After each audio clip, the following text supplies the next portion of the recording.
A gente vai estudando o André Luiz, a gente vai lendo os capítulos, e às vezes a gente, por exemplo, pega um capítulo inteiro no estudo, e é natural que algum detalhe muito rico, até porque não é o ponto principal do caso, a gente passa despercebido. Eu acho até por causa disso que quando a gente relê as obras do André Luiz, e obviamente muitas obras mediúnicas, a gente sempre tem a sensação que você está aprendendo uma coisa nova. Você também está mais maduro, e naquele momento você pesca uma coisa que antes você não tinha pescado. Então, no nosso último estudo do Obreiros, eu estava lendo, falei, puxa, isso aqui é muito legal. E a gente precisava conversar um pouquinho a respeito disso. E eu falei, vou separar e vou trazer só para a gente comentar. Então, estou trazendo um trechinho do capítulo 11 da Obreiros para a gente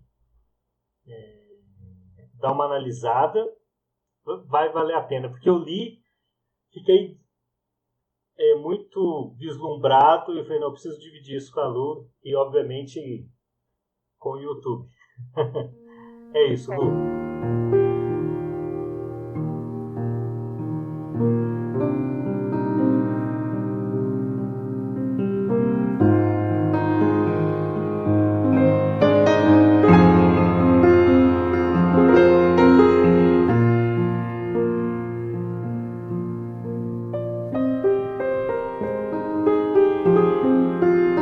Então é o seguinte,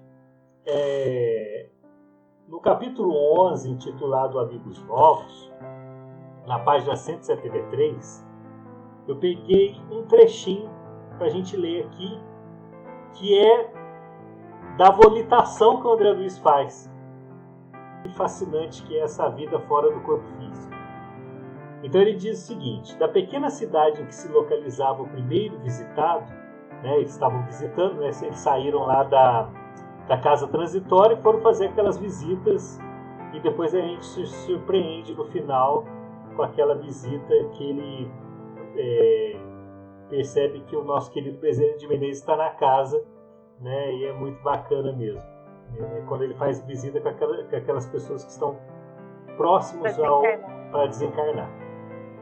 Então ele diz o seguinte, da pequena cidade em que se localizava o primeiro visitado, dirigimos-nos ao Rio de Janeiro.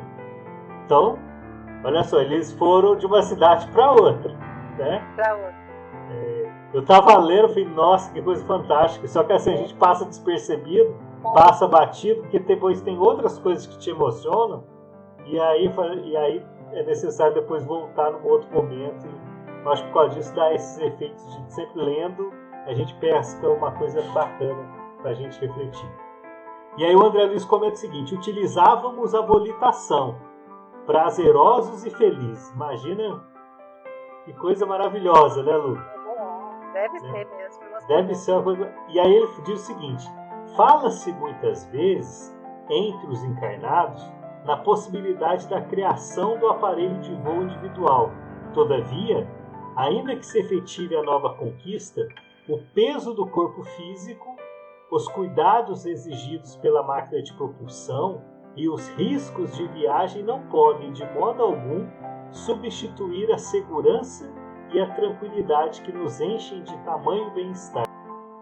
Após a excursão normal, entre a casa transitória de Fabiano e a crosta terrestre, dentro de harmoniosas condições, conservávamos descansados e bem dispostos, operando muito facilmente a volitação, não obstante a densidade atmosférica. Poucas vezes se me apresentara tão belo, e aí depois ele destaca. Né? Imagina que já deve ser algo fabuloso essa viagem, né? Volitando, né? E aí depois, sutilmente, ele destaca a paisagem. Ele fala assim, poucas vezes se me apresentara tão belo espetáculo da paisagem terrena. Serras e vales, rios e arroios marcando cidades e vilarejos, sob o espelho rutilante do sol. Sempre falando do sol, né, Lu? Sempre citando o sol. Sempre o sol. Falavam-me ao coração da misericórdia do Altíssimo congregando as criaturas em ninhos floridos de trabalho pacífico. Pensamentos de louvor ao Eterno Pai felicitavam-me no Espírito. Então eu queria trazer só esse pedacinho para a gente pensar um pouquinho. É de 1946. Obviamente, período final da Segunda Guerra, os aviões, obviamente, se desenvolvendo, muitos aviões, né, graças ao trabalho de Santos Dumont e muitos outros, longe ainda de pensar num instrumento de voo individual, que é o que ele fala aqui, né? Por exemplo, hoje a gente já chega mais próximo disso, principalmente por causa dos drones, né? Já estão estudando drones que conseguem levantar o peso de um ser humano.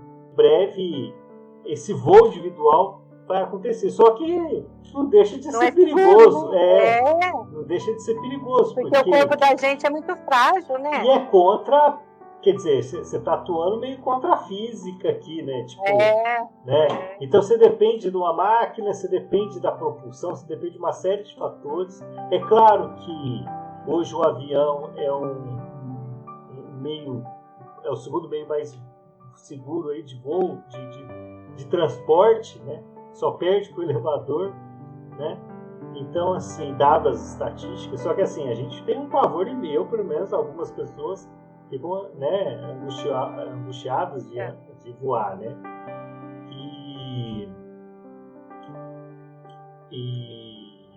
E aí ele vem deixando bem claro, só que assim, isso tá dentro da mensagem. Ele meio que fala para nós assim, nosso homem sonha em voar. E a gente fora do corpo físico faz isso com uma certa facilidade. É claro que nem todos que estão fora do corpo físico volitam como ele volita, né? Alguns volitam até, os mais elevados volitam até com mais facilidade. Por exemplo, Jesus é capaz de passar por todos nós aqui que estão distantes, né? Sei lá, eu acho que é assim. Mas como o André Luiz é uma figura que vem para nos mostrar essa realidade espiritual e de uma certa maneira ele é uma pessoa muito próxima dos nossos atos, apesar que ele, obviamente, ele é muito mais preparado do que a gente, mas eu falo assim, é muito fácil a gente ler a trajetória dele e se identificar como uma pessoa mais próxima do nosso livro evolutivo, mesmo ele já sendo esse espírito maravilhoso que ele é.